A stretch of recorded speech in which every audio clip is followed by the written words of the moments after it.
Hey, everybody. Welcome back to the Coworking Values Podcast. I'm Emily, and today I'm talking to Bernie J. Mitchell. We're going to discuss a little bit about the upcoming holidays, and maybe you'll learn a little bit about how to market your co-working space during that time.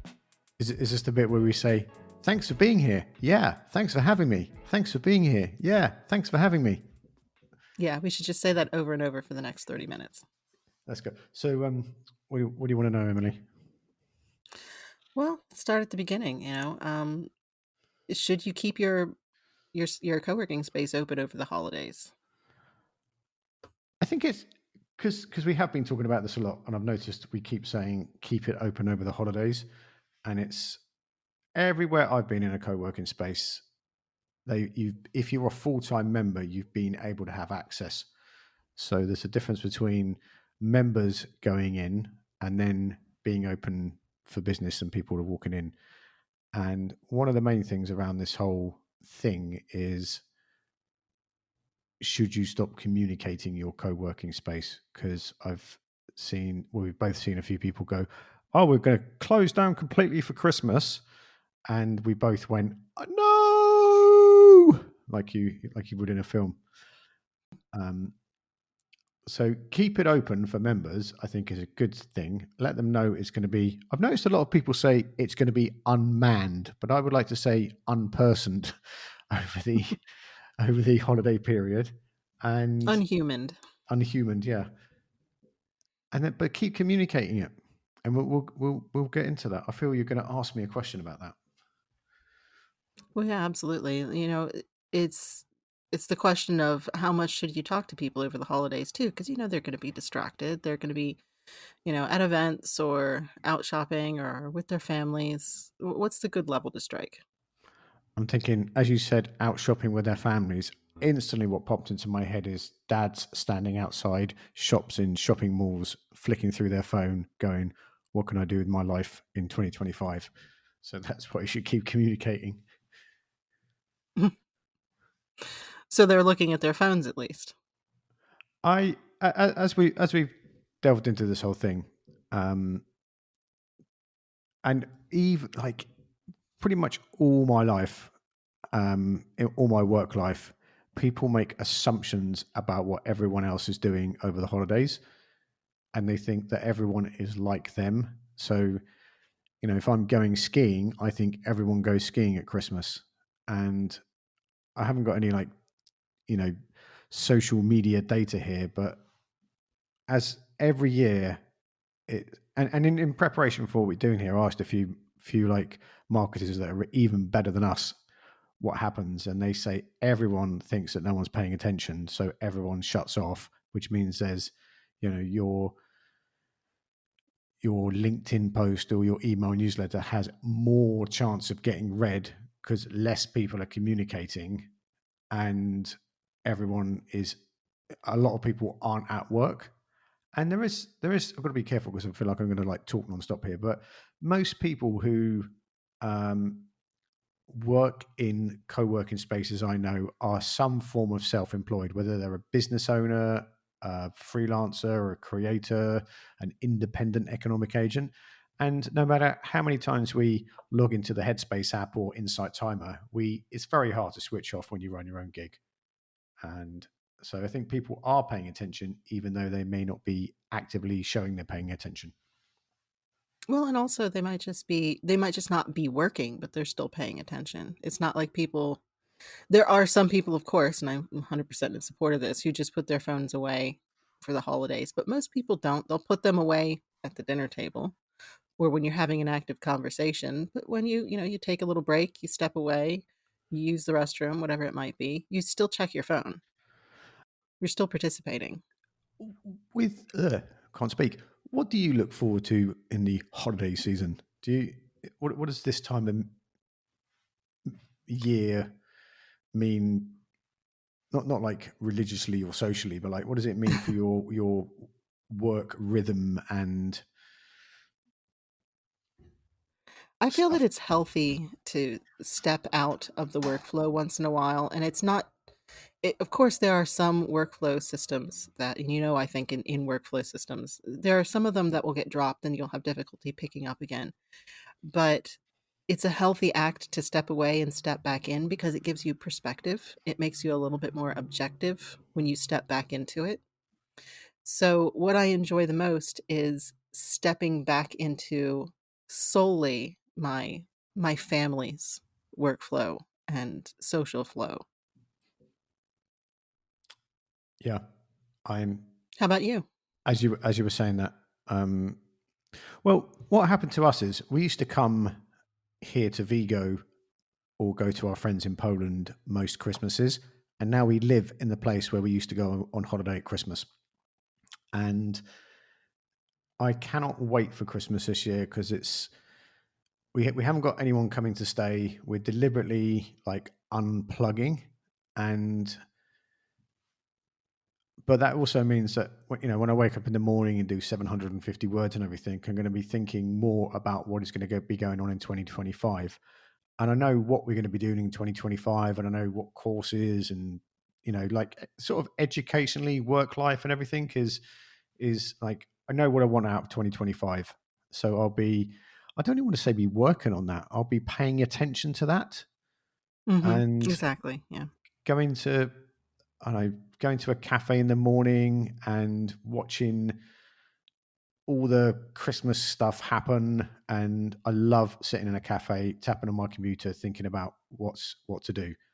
So it is work, but it's not work. It's like it's like intentional procrastination and thinking stuff. And I don't know, but I just think a lot of people who, particularly people who work for themselves, they've got off the whatever it is, the conveyor belt of work, and they have space. So they may stop working and going into somewhere, but they are using that time to go, who am I?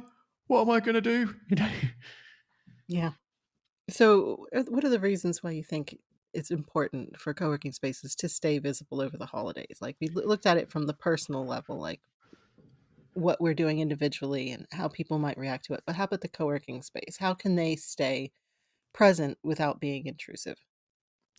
There is how they can stay present is I feel a bit flippant saying this. It is a bit of a no-brainer to schedule posts in your website, schedule posts on LinkedIn, and schedule email newsletters that say that if they just say here we are. What are you doing?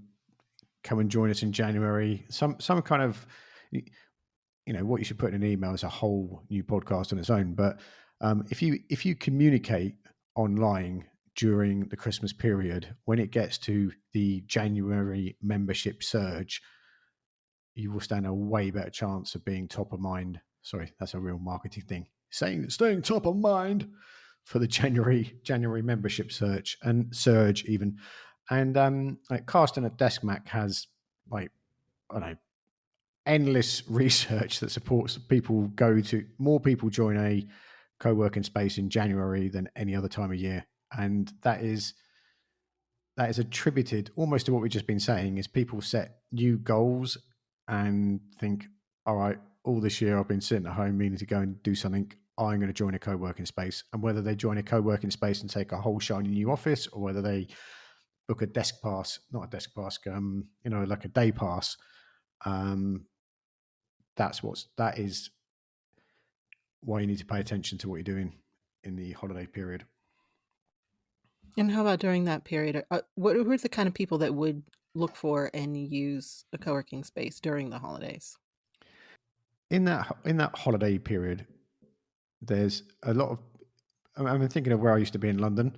Is central London offices are shut. There's very few people who are going to be, and particularly if you own a central London co-working space. This next part is pretty redundant, but um, people who commute to an office will be looking for somewhere to work near them. And particularly after COVID, the public awareness of flexible workspaces, co-working spaces, neighborhood co-working spaces has never ever been higher. So in London, we used to live in zone 4, and if you run a co-working space in zone 4 where I used to live, you stand a better chance of attracting people looking for somewhere to get out of their house and get away from their family to get their head down and do some work. And often in zone 4, central London is full of people who work on cafes and laptops. Sorry, work in cafes with laptops. And zone 4 obviously does have that, but there's not that kind of cafe work culture. So I think you stand a better chance of attracting a remote worker or someone who usually commutes to your co-working space in the holiday season. So, what's the balanced approach to marketing during the holiday season? How can you, what's the best way to pre-schedule it and make sure that the people who do respond to it and like it and all those kind of things, that they feel like they're still part of the community? So a lot of co-working spaces have some form, whether it's a WhatsApp group or a Slack channel or something built into the software that is the actual members or something. And I would personally, I just let people get on with it. And if you have a big breakfast, welcome home, welcome back thing in January, post that in there. I would automate email newsletters because it's only 2 weeks. In my head, I always think the holiday season, it feels like this 12-week period, but it's actually only 2 weeks. And there's probably 10 working days in there or 10 weekdays in there. So it's a very short period of time. So for 2 weeks, you need to schedule social media messages and not at the level you normally do, but just be popping up every now and then. I hope you're emailing your email list every week. So schedule 2 appropriate emails to go out automatically, which you can do. I can't think of a email scheduling software where you cannot, an email newsletter software where you cannot do that. It just comes with everything. You could even do it from Gmail. So send an email out that will pop into people's inboxes, and then you can schedule stuff on LinkedIn. And it is okay to post the same message or email newsletter on LinkedIn in your email software and stuff like that. So it is a really overused phrase. You will be top of mind for people. So when Bob's sitting there going, I need to move out my house and, become a pro freelancer or remote worker next year, and your email pops in there or pops up on LinkedIn or something, that's probably the one he's going to go to first. I thought there was a bit of question I hadn't answered there. Sorry. It's okay. Let's move on. How about holiday offers? With holiday offers, there's two things here. I think my personal opinion is when you have too many offers, you devalue your product. So going 50% off for everyone, with blue eyes today isn't as cool as you think it is. And a lot of people are going to be coming back in, like we said earlier on, a lot more people join a co-working space than any other time of year in the January season. So having some wild and crazy offer to get people back in the door, I think you're sacrificing revenue and people are going to do it anyway. And then what I do think is a smarter thing is making that the Christmas period we talk about is quieter. So attracting people in with a come and work with us in the holiday is a good way of getting people through the door. And because it's going to be quieter, you're not sacrificing revenue you would have got anyway. And I think the likelihood of those people staying on in January is more likely than someone randomly taking up on your 50% off in January offer. I think the other part of the question that you were talking about that I asked earlier was um, about what's the right level of response during the holidays. Because obviously, most co working staffs are off. So, who's going to be responding? What's the right level for that to be reasonable to your staff? I knew I'd miss something. It depends what size of place you are, because I've always worked in pretty small or been a member of smaller co-working spaces. So a certain amount of that you can automate, and I think I probably, if it, the kind of, if I had a co-working space that was 100 members and 2 or 3 members of staff, I would send an automatic email and invite people to call if they had a problem. And then I'd schedule, and in that email, I'd say, we'll get back to you in 48 hours. If your situation is urgent, please don't hesitate to call us on here. And members will know how to get hold of you anyway. So you could put that, I've seen this a lot of times. You put it in the Slack channel, we're going to be unhumaned you'll be fending for yourselves over the holidays. If you have an issue, call Tori on this number. And most people are really respectful of that.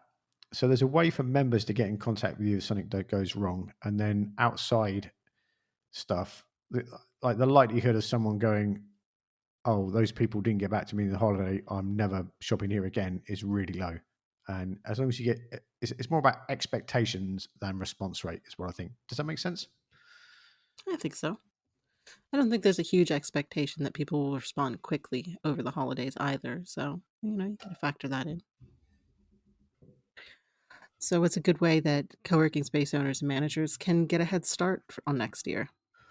I'm so glad you asked, Emily, because we have in the link in our legendary link in the show notes, we have a link to the Co-working Community Builder cohort, which is a 12-week program. And if you go to that link in the show notes, you can join the list. And we cover there's 4 or 5 people in the group, and you meet on a regular basis and talk about how to support each other. Emily and I will guide you how to set up a productivity system that works for you. So we won't be teaching you a, certain recognized global system, because we found out that over the years and years and years of working in different ways, that the productivity system you make yourself is the one you use the best. So Right. you get that done, and then just talking with people who are on the same journey, the same path, and in the same situation you is always beneficial. And the link is in the show notes to that. Anything else to add to that, Emily? Yeah, absolutely. One of the best benefits of joining the cohort is getting immediate access to Bernie and all of his knowledge about co working. And for myself, as a scrum master and an expert on productivity, I can help you design your own system. Nothing is pushed on anyone. It's all very organic, and we make sure that it works for you and know how to troubleshoot it. So, as we said, link in the show notes to that. There's also a link to the LinkedIn, lots of linking here, LinkedIn co-working group, which is there's 8,000 people in that group, but around 850 people from around the world visit that group every week, and people are getting better and better at posting stories and questions and events they're going to and things like that. So it's fast becoming the connection point for people who run independent and small and local co-working spaces. Maria from the European Co-working Assembly's Rural Co-working Project is always posting in there, along with Claire and Suzanne. So there's a lot of good stuff that doesn't make the PR circuit, but does make the LinkedIn co-working group. And also there's links to the Workspace Design Show in London, which is at the end of February, which is a free to attend event that a lot of people listening to this I know are coming to. And then of course European Co-working Day. Anything more you want to add before we head to the pub? I just want to make sure that everybody out there, even if you don't celebrate on the holidays, to enjoy the quiet and to relax, and make sure that you do things that fulfill you and make you happy and feel at peace.